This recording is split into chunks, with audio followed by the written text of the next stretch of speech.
En voyant cette oasis de verdure située à Saint-Benoît, on a du mal à croire qu'un cyclone a dévasté des maisons et des vergers de litchis situés seulement à quelques mètres de là. Ce site exceptionnel se trouve dans une zone à risque avec la rivière des Marsouins qui coule au pied des habitations.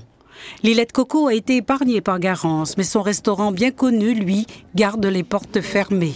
Le propriétaire a lui aussi perdu le toit de sa maison, située un peu plus loin à Cratère. Mais là, il est préoccupé par une autre menace, celle d'une expulsion.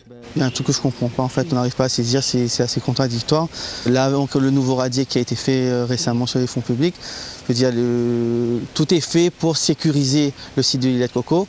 Et de l'autre côté, on nous demande de démolir nos structures ici. On a cette pression justement judiciaire et qui nous pèse tout le temps sur l'État en fait, qui nous relance à chaque fois, qui font une grosse pression. Même à chaque préfet qu'on change, il y a toujours ce même réenclenchement de procédure. Il sera difficile de laisser ce bien familial qui a parfois servi d'abri pendant justement le passage d'un cyclone. Dans le temps où l'îlet était isolé, où vraiment il n'y avait plus d'accès, nous, le restaurant, on l'utilisait justement comme camp de base au sein du village pour justement aider les gens s'il y avait besoin de réfugiés, de réapprovisionner sur les denrées.